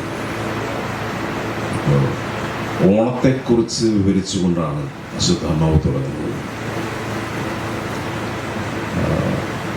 ആകസ്മികമാണോ എന്ന് എനിക്കറിയില്ല, കോയിൻസിഡൻ്റിലാണെന്നറിയില്ല. അദ്ദേഹത്തെ അഭിമുഖം ചെയ്ത പെൺകുട്ടി ഓണത്തെക്കുറിച്ചുള്ള ഒരു കാര്യം ചോദിക്കുന്നത്. കാരണം ഇവിടെ അദ്ദേഹം ഒരിക്കൽ കൊടുങ്ങല്ലൂരിൽ റെപ്രസെൻ്റ് ചെയ്യാൻ ശ്രമിച്ച രാഷ്ട്രീയ കക്ഷി തന്നെ ഓണം ഒരു കോൺട്രവേഴ്സി ആക്കിയല്ലോ. എന്നുവെച്ചാൽ നമുക്കെല്ലാവർക്കും അറിയാം, ഇപ്പം മഹാബലി എന്ന് പറയുന്ന ഒരു അസുര ചക്രവർത്തി കേരളം ഭരിച്ചു. പക്ഷെ നമ്മളിവിടെ വീട്ടിൽ ഓണത്തിന് പൂക്കളം ഇടുകയൊക്കെ ചെയ്യുന്ന സമയത്ത് അവിടെ പ്രതിഷ്ഠിക്കുന്നത് ഈ പറയുന്ന തൃക്കാക്കരപ്പനെയാണ്. അത് വിഷ്ണുവാണല്ലോ. അങ്ങനെയാണല്ലോ ഇദ്ദേഹത്തെ ചവിട്ടി തരുന്നത്. ഇതെന്തൊരു തരത്തിലുള്ള ഒരു ഇരട്ടത്താപ്പല്ലേ എന്നൊരു ചോദ്യം ആ കുട്ടി ഉന്നയിക്കണ്ടേ. മാഡം ബീയിങ് മാഡം അതിന് ഉത്തരവും കൊടുത്തു. അത് തെറ്റൊന്നുമില്ല. എന്നുവെച്ചാൽ അതിപ്പോൾ നമ്മളിപ്പോൾ അങ്ങനെ തൃക്കാക്കരപ്പൻ എന്നല്ലല്ലോ, അത് മഹാവിഷ്ണു അല്ലേ എന്ന് പറഞ്ഞാൽ അദ്ദേഹം സ്വതസിദ്ധമായ രീതിയിൽ അത് നേരിടുന്നു. മാടമ്പിൻ്റെ രചനാ ജീവിതം എനിക്ക് അദ്ദേഹത്തെ വ്യക്തിപരമായിട്ട് അത്രയധികം അടുപ്പമൊന്നുമില്ല. കണ്ടിട്ടുണ്ട്, സംസാരിച്ചിട്ടൊക്കെ ചെയ്തിട്ടുണ്ട്, ഒരുപാട് സ്ഥലത്തൊക്കെ ഇരുന്നിട്ടുണ്ട്. മാടമ്പിൻ്റെ രചനാ ജീവിതത്തിലും ഞാൻ ദൂരെ മാറി നിന്ന് കണ്ട വ്യക്തി ജീവിതത്തിലും ഉണ്ടായിരുന്ന ഒരു സവിശേഷത ഒരു തരം അനനുകരണീയമായ സുതാര്യതയാണ്. കൊടുങ്ങല്ലൂരിൽ അദ്ദേഹം BJP കാൻഡിഡേറ്റായിട്ട് നിന്നു എന്നുള്ള കാര്യം ഉന്നയിച്ച സമയത്ത് അദ്ദേഹം പറഞ്ഞു, അത് വളരെ കൃത്യമായിട്ട് എൻ്റെ ഉള്ളിൽ രൂഢമൂലമായ, പുള്ളി ഉപയോഗിച്ചത് ഒരു ഇംഗ്ലീഷ് വാക്കാണ്, ഞാനൊരു സ്റ്റോൺസ് ഹിന്ദു ആയതുകൊണ്ടാണ് അതിനകത്ത് BJPയും വരാം എന്ന് അദ്ദേഹം പറയുണ്ടായി. അങ്ങനെ ഒരു സ്വന്തം മനസ്സ് പോകുന്ന കുമാർഗങ്ങളോ സുമാർഗങ്ങളോ സുതാര്യമായിട്ട് അവതരിപ്പിക്കാനുള്ള നട്ടല്ലുറപ്പ് പൊതുവെ ഹിപ്പോക്രാറ്റുകളായിട്ടുള്ള മലയാളികൾക്കില്ല. അതുണ്ടായതുകൊണ്ടാണ് മാടമ്പ് കുഞ്ഞുകുട്ടനെ പലതരത്തിലുള്ള രാഷ്ട്രീയ വിശ്വാസങ്ങൾ പുലർത്തുന്ന ആളുകൾ സ്നേഹത്തോടെ ബഹുമാനത്തോടെ ഒരു പരിധി വരെ അദ്ദേഹം നയിച്ച ജീവിതത്തിലെ ഒരു സ്വതന്ത്രമായ ജീവിതമായിരുന്നല്ലോ. ഇപ്പം അല്പം മുമ്പ് പറഞ്ഞതുപോലെ എനിക്കിഷ്ടമുള്ള പോലെ ഞാൻ ജീവിക്കും എന്ന് പറഞ്ഞാൽ മതം പൊട്ടിയ ഒരു ആനയെ പോലെയോ കടിഞ്ഞാളില്ലാത്ത കുതിരയെ പോലെയല്ല. അത് കണ്ണി കണ്ടവരുടെ മെക്കെട്ട് കയറും. അദ്ദേഹം അതിൻ്റെ മെക്കെട്ട് കയറിയില്ല എന്നുള്ളത് കൊണ്ടാണ് നമ്മൾ മാറി നിന്ന് അദ്ദേഹത്തിൻ്റെ ജീവിതത്തെ ആസ്വദിക്കുന്നത്, അദ്ദേഹത്തിൻ്റെ രചനകളെ ആസ്വദിക്കുന്നത്. കുഞ്ചുണ്ണി എന്ന് പറയുന്ന കഥാപാത്രം അശ്വത്ഥാമാവ്, ഭ്രഷ്ടിലെ കഥാപാത്രങ്ങൾ. ഭ്രഷ്ട് എന്ന് പറയുന്ന നോവൽ, അതിൻ്റെ ആമുഖത്തിൽ അദ്ദേഹം പറയുന്നുണ്ട് ഇതിൽ പല കാര്യങ്ങളും ഫിക്ഷനാണ്, ചിലതൊന്നും ശരിക്കും സംഭവിച്ചിട്ടുള്ള കാര്യങ്ങളല്ല. ഫിക്ഷൻ എഴുതുമ്പോൾ ഒരു ഷേക്സ്പീരിയൻ ലിബർട്ടി എടുക്കാനുള്ള സ്വാതന്ത്ര്യം എല്ലാ എഴുത്തുകാർക്കും ഉണ്ട്. നമ്മുടെ P. ഭാസ്കരൻ മാഷൊക്കെ ചെയ്യാറുള്ളത് പോലെ പെണ്ണിന് രാത്രിയിൽ പൂത്തിരി വാതിര, ചെക്കൻ്റെ മോറ് ചെന്താമര, മോറ് എന്ന് പറയാൻ കൊടുങ്ങല്ലൂർ ഭാഗത്തൊക്കെ മോറ് പിശാശം മോറാന്ന് കുളിക്കും. അങ്ങനെയൊക്കെ എഴുതാനുള്ളൊരു സ്വാതന്ത്ര്യം എടുക്കാൻ എല്ലാ എഴുത്തുകാർക്കും ഒരു നമ്മൾ അനുവദിച്ചു കൊടുത്തിട്ടുള്ള സ്വാതന്ത്ര്യം. കുഞ്ചുണ്ണിയും ഭ്രഷ്ടിലെ കഥാപാത്രങ്ങളും എന്ന് ഞാൻ പറയുന്നു. ഇപ്പൊ അശ്വത്ഥമാവിൽ തന്നെ പറയുന്നുണ്ട്,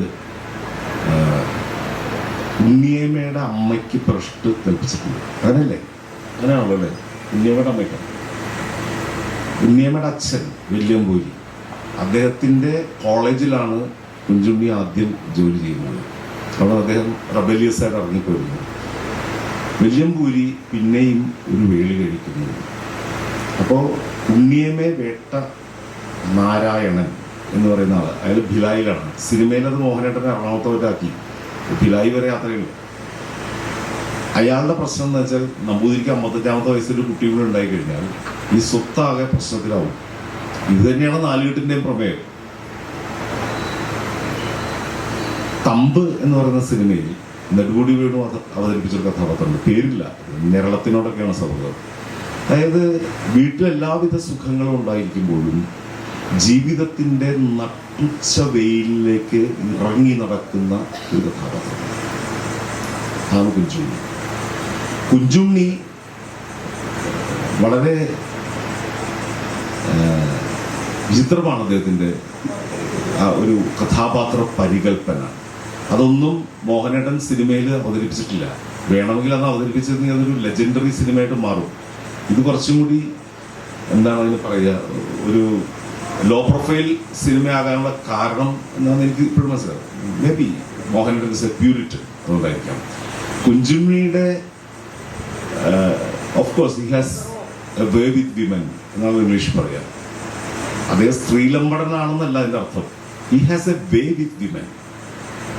കോമളവല്ലി എന്ന് പറഞ്ഞ സ്ത്രീ വിവാഹം ഉറപ്പിച്ചതിന് ശേഷം അദ്ദേഹത്തെ വന്ന് കാണുകയാണ്. അപ്പോൾ സർപ്രൈസിംഗ്ലി അവരാവശ്യപ്പെടുന്നത് വിചിത്രമായ ഒരു കാര്യമാണ്.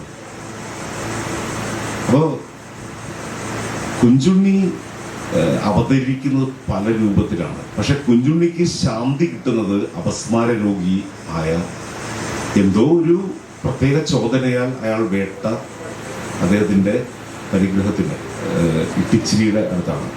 നോവലിൽ എഴുതി വെച്ചിട്ടുള്ളത് ഇട്ടിച്ചിരി വിദുഷിയാണ്. വീണാവാദനം ഗംഭീരമായിട്ട് അറിയാവുന്ന ഒരാൾ മാത്രമല്ല, വിദുഷിയായ ഒരു സ്ത്രീയാണ്.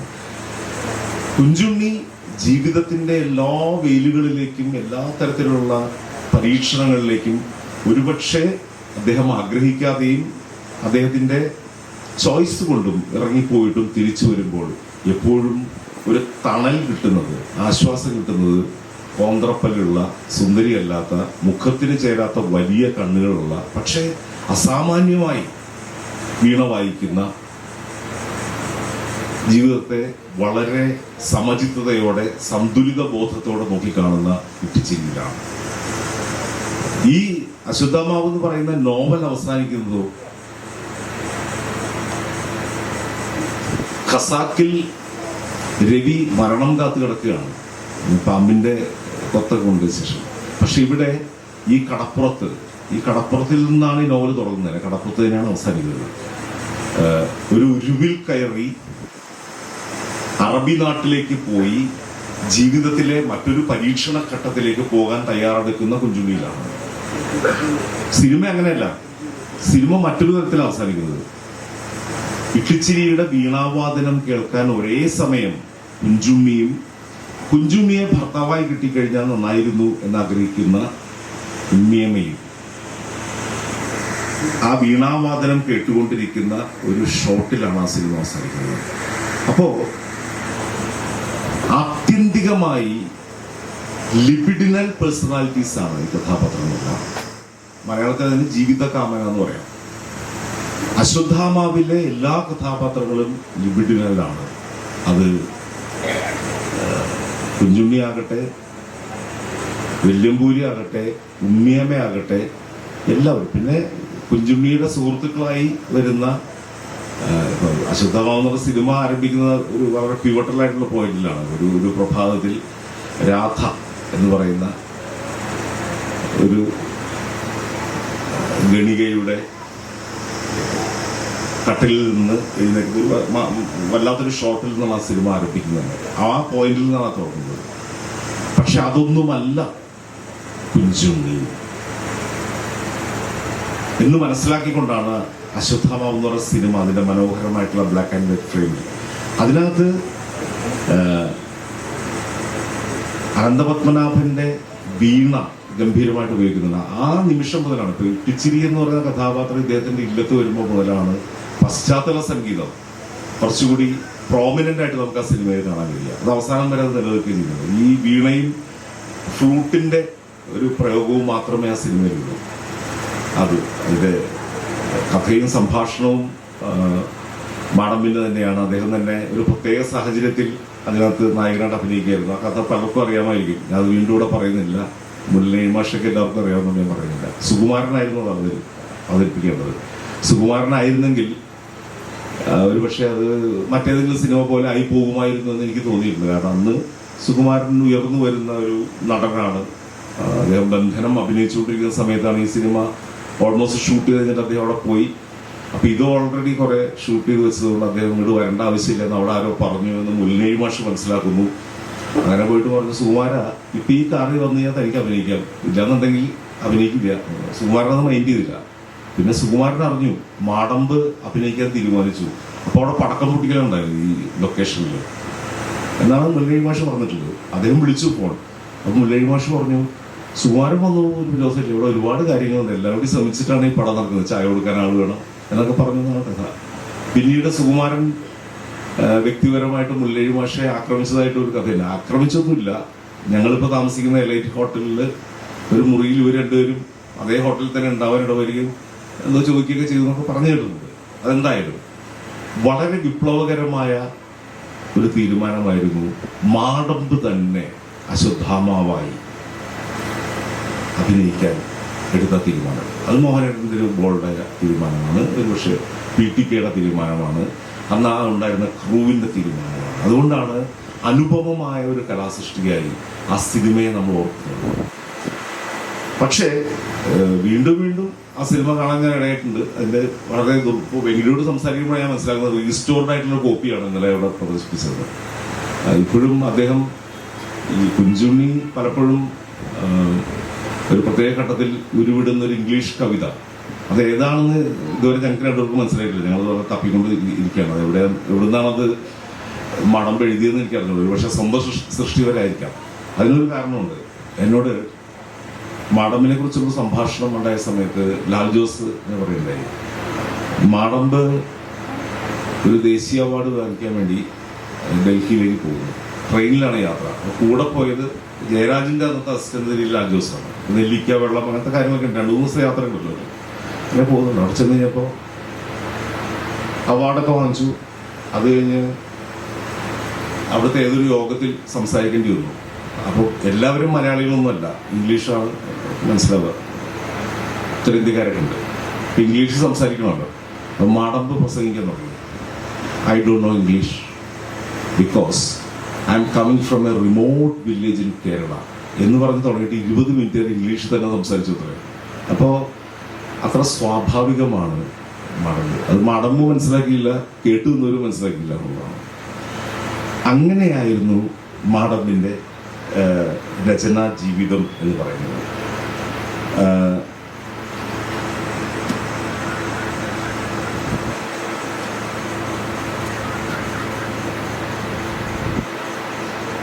ഞാൻ പറയാൻ ഉദ്ദേശിച്ച കാര്യങ്ങളെല്ലാം പറഞ്ഞു കഴിഞ്ഞു എന്നാണ് എൻ്റെ ബോധ്യം.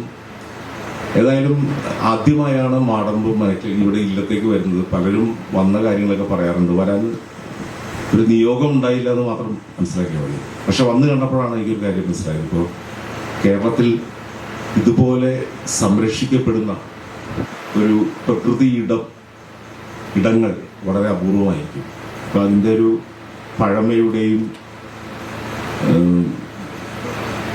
ജീർണത എന്ന് പറയുന്നൊരു പുതുമയാണെന്ന് മനസ്സിലാക്കുന്നത് ഈ ഇത്തരം സ്ഥലങ്ങളിൽ വരുമ്പോഴാണ്. ഞാൻ ആ പറമ്പിലേക്കൊന്ന് ഇറങ്ങി നോക്കി. അപ്പോഴാണ് വളരെ കാലങ്ങളായിട്ട് ഞാൻ കാണാത്ത പല പൂക്കളും തൊട്ടാവാടിയും ഒക്കെ കാണുന്നത്. അത് കണ്ടപ്പോഴത്തേക്ക് നമുക്കുണ്ടാകുന്നൊരു നിർവൃതി പറഞ്ഞറിയിക്കാൻ പറ്റാത്തതാണ്. മാടമ്പിനെ പോലെ തന്നിഷ്ടക്കാരനായിട്ട് ജീവിച്ച, എന്നാൽ ആരെയും ഉപദ്രവിക്കാത്ത, അതാണ് ഏറ്റവും പ്രധാനം. നിങ്ങൾക്ക് തന്നിഷ്ടക്കാരനായി മറ്റുള്ളവരുടെ മെക്കിട്ട് കയറുക വളരെ എളുപ്പമാണ്. അത് ഗുണ്ടായിസമാണ്. സവർണ ഫാസിസ്റ്റ് എന്ന് പറയുന്ന മുഖമുദ്ര നിങ്ങൾക്കുണ്ട് എന്ന് അഭിമുഖം നടത്തുന്ന ആൾ ചോദിച്ചു കഴിഞ്ഞപ്പോൾ അതെന്താണെന്ന് എനിക്ക് ഇതുവരെ മനസ്സിലായിട്ടില്ല എന്ന് പറഞ്ഞ ഒരാളാണ്. അതിന് കാരണവുമുണ്ട്. കാരണം അദ്ദേഹത്തിൻ്റെ സുഹൃത്തുക്കൾ പലരും അദ്ദേഹം ഗുരുവായിട്ട് അംഗീകരിച്ച ആള് അദ്ദേഹത്തിന് അടുപ്പം ഉണ്ടായിരുന്ന ആൾക്കാരൊന്നും അങ്ങനെയുള്ള ആൾക്കാരല്ല. അപ്പം അങ്ങനെയൊരു കുമ്മുള്ളി മനക്കിൽ 6-ാം തമ്പുരാൻ്റെ ശിഷ്യത്വം സ്വീകരിച്ചിട്ട് ആനവൈദ്യം പഠിച്ചു എന്നുള്ളതുകൊണ്ട് മാടമ്പ് ഒരു സവർണ ഫാസ്റ്റ് എന്ന് കേൾക്കേണ്ട കാര്യമൊന്നുമില്ല. പക്ഷെ പുള്ളി തുറന്നു പറയാൻ തയ്യാറായി. ഞാനൊരു ഭയങ്കരമായ കമ്മ്യൂണിസ്റ്റാണ്, മാർക്സിസ്റ്റാണ്, നിരീശ്വരവാദിയാണെന്ന് പറയുന്ന ആൾക്കാർ കാണിക്കുന്ന കാപട്യം വെച്ച് നോക്കുമ്പോൾ ഞാൻ വളരെ സ്റ്റോഞ്ചായിട്ടുള്ള ഒരു ഹിന്ദുയിസത്തിലുള്ളത് അതുകൊണ്ടാണ് ഈ BJP ഒക്കെ എൻ്റെ ഉള്ളിലേക്ക് വരുന്നതെന്നും അതുകൊണ്ടാണ് ഞാൻ കൊടുങ്ങല്ലൂരിൽ BJPയുടെ കാൻഡിഡേറ്റായിട്ട് മത്സരിച്ചതെന്നും പിന്നീട് അതൊരു പ്രാന്തിൻ്റെ ഭാഗമായിരുന്നു എന്നൊക്കെ തുറന്ന് സമ്മതിക്കാൻ മാടമ്പിന് പറ്റിയത്. ഞാൻ തുടക്കത്തിൽ സൂചിപ്പിച്ച പോലെ അതുകൊണ്ടായിരിക്കാം എല്ലാ തരത്തിലുള്ള ആൾക്കാരും മാടമ്പിനെ സ്നേഹിക്കുന്നത്, ബഹുമാനിക്കുന്നത്, ആരാധിക്കുന്നുള്ള വാക്കുകൾ ഞാൻ വിട്ടുകളയുന്നു. പക്ഷെ Madampu always was a center of attraction. Like an elephant is to Thrissurians. Despite നമ്മുടെ എല്ലാ തരത്തിലുള്ള വിയോജിപ്പുകൾക്കിടയിലും ആനയെ നമ്മൾ കാണുന്നത് പോലെ, അതൊരു ആനയാണെന്നല്ല ഞാൻ പറഞ്ഞത്, നമുക്കുണ്ടാകുന്ന ഒരു കൗതുകം. E4 Elephant എന്നുള്ളൊരു പ്രോഗ്രാം അദ്ദേഹം കൈരളിക്ക് വേണ്ടി ഒരുപാട് കഥ ചെയ്യണ്ടായി. അപ്പം അതിൽ പുള്ളി എന്നെ തുറന്ന് പറയുന്നുണ്ട്, എന്നുവെച്ചാൽ മസ്കുലിനിറ്റി എന്ന് പറയുന്നത് ആകർഷണത്തിൻ്റെ ഒരു ഭാഗമാണ്. അത് സമർത്ഥിക്കാൻ അദ്ദേഹത്തിന് വാക്കുകളുണ്ടായിരുന്നു. നമുക്ക് വിയോജിക്കാം അതിനോട്, പലതരത്തിലുള്ള പൊളിറ്റിക്കൽ കറക്റ്റ്നെസ്സിൻ്റെ പേരിൽ വിയോജിക്കാം. പക്ഷെ മാടമ്പ്, ഞാനത് ഒരു ഒറ്റ കാര്യം പറഞ്ഞിട്ട് അവസാനിപ്പിക്കാം. ഭാഷ എന്ന് പറയുന്നത് ഒരു മ്യൂസിയം പീസല്ല, ഇറ്റ്സ് എ റോളിംഗ് സ്റ്റോൺ. ഒരു പർവ്വതത്തിൽ നിന്ന് അടർന്നു മാറി ഒരു പാറക്കല്ല് ഒഴുകി അതിൻ്റെ അരുവികളിലൂടെ വന്ന് അത് അവസാനം സമുദ്രത്തിൽ അവസാനിക്കുമ്പോഴും ബിക്കംസ് എ പെബിൾ, ഒരു ഉരുളൻകല്ലായി മാറുന്നു. അതാണ് ഭാഷ. ഈ ഭാഷയുടെ നവീകരണ പ്രക്രിയ സാഹിത്യത്തിൽ തുടങ്ങി വെച്ച ആളുകൾ മാത്രമേ നമ്മുടെ മനസ്സിൽ തങ്ങി നിൽക്കുന്ന എഴുത്തുകാരായിട്ട് മാറുള്ളൂ. അത്തരത്തിലൊരാളായിരുന്നു മാടമ്പ്. ആണ് തീർച്ചയായിട്ടും ഈ ഭാഷയുടെ നവീകരണം എന്നൊരു കാര്യം കൂടി. ഇപ്പോൾ അത് പലപ്പോഴും അദ്ദേഹം അഭ്യസിച്ചിട്ടുള്ള, പുള്ളി ഒത്തു പഠിച്ചിട്ടുള്ള ആളാണ്. ഇംഗ്ലീഷ് അത്യാവശ്യം നന്നായിട്ട് അറിയാവുന്ന ആളാണ്. മലയാള സാഹിത്യം നന്നായിട്ട് വായിച്ചിട്ടുണ്ട്. ഒന്നും വായിക്കില്ല എന്നൊക്കെ പറയും എങ്കിൽ പോലും പുള്ളി ആ ഭൂമിയിൽ തന്നെ പറയുന്നത് എനിക്ക് ആകെ അറിയാവുന്നൊരു പരിപാടി എഴുത്തും വായനയും മാത്രമാണെന്ന് പറയും. തോന്നുമ്പോഴേ എഴുതുള്ളൂ എന്ന് പറയും. അതൊക്കെ ശരിയാണ്. പക്ഷെ ഭാഷയുടെ ഈ നവീകരണ പ്രക്രിയ സ്വാഭാവികമായി എഴുത്തിൽ കൊണ്ടുവന്നു എന്നുള്ളത് കൊണ്ടാണ് മലയാളത്തിലെ ഒരു പ്രമുഖ പത്രാധിപരായിട്ടുള്ള MP, അദ്ദേഹമൊന്നുമല്ല, ഇതൊക്കെ ജഡ്ജ് ചെയ്യേണ്ടതാണ് അദ്ദേഹമല്ല, പക്ഷെ ആഴ്ചപ്പതിപ്പിൽ ഒരുപാട് പേരെ മുമ്പോട്ട് കൊണ്ടുവരാൻ പ്രേരിപ്പിച്ചിട്ടുള്ള ഒരു പ്രസിദ്ധീകരണമാണ്. അത് യാഥാർത്ഥ്യമാണ്. പക്ഷെ ആരുടെയും പേട്രണേജ് ഇല്ലാതെ, ആരുടെയും ശുപാർശയില്ലാതെ, ഒരു തലതൊട്ടപ്പനും ഇല്ലാതെ മലയാള ഭാഷയെ ഒരു പ്രത്യേക തരത്തിൽ നവീകരിക്കാൻ, ഭാഷയിലേക്ക്, സാഹിത്യത്തിലേക്ക് മോഡേണിസത്തിൻ്റെ, അസ്തിത്വവാദത്തിൻ്റെ ഒപ്പം പാരമ്പര്യത്തിൻ്റെ എല്ലാ തരത്തിലുള്ള കണ്ണികളെയും വിളക്കി ചേർക്കാൻ പരിശ്രമിച്ച, അദ്ദേഹം പരിശ്രമിച്ചു എന്നുള്ള വാക്ക് ഉപയോഗിച്ച് കഴിഞ്ഞാൽ അദ്ദേഹത്തിന് ഇഷ്ടമാവില്ല. പക്ഷേ അത് നമ്മൾ പരിശ്രമിക്കല്ലോ ചെയ്യുക. നമ്മൾ ഒരു കാര്യം തീരുമാനിച്ച് എഴുതാൻ തുടങ്ങിക്കഴിഞ്ഞാൽ അത് തന്നെ ഒരു പരിശ്രമമായിട്ട് മാറുകയാണ് ചെയ്യുക. അങ്ങനെ ഒരു വലിയ സംഭാവന ഭാഷയ്ക്കും, നമ്മുടെ ഭാഷയ്ക്കും സാഹിത്യത്തിനും നൽകിയ ഒരാളെന്ന രീതിയിലാണ് മാടമ്പ് കുഞ്ഞിക്കുട്ടനെ ഒരു വീക്ഷണകോണിൽ നിന്ന് നമ്മളെല്ലാവരും കാണേണ്ടത് എന്ന് എനിക്ക് തോന്നുന്നു. അധിക സമയം എടുക്കുന്നില്ല. അദ്ദേഹത്തിൻ്റെ ദീപ്തമായ സ്മരണകൾക്ക് മുമ്പിൽ നിങ്ങളെല്ലാവരെയും പോലെ ആദരാഞ്ജലി അർപ്പിച്ചുകൊണ്ട്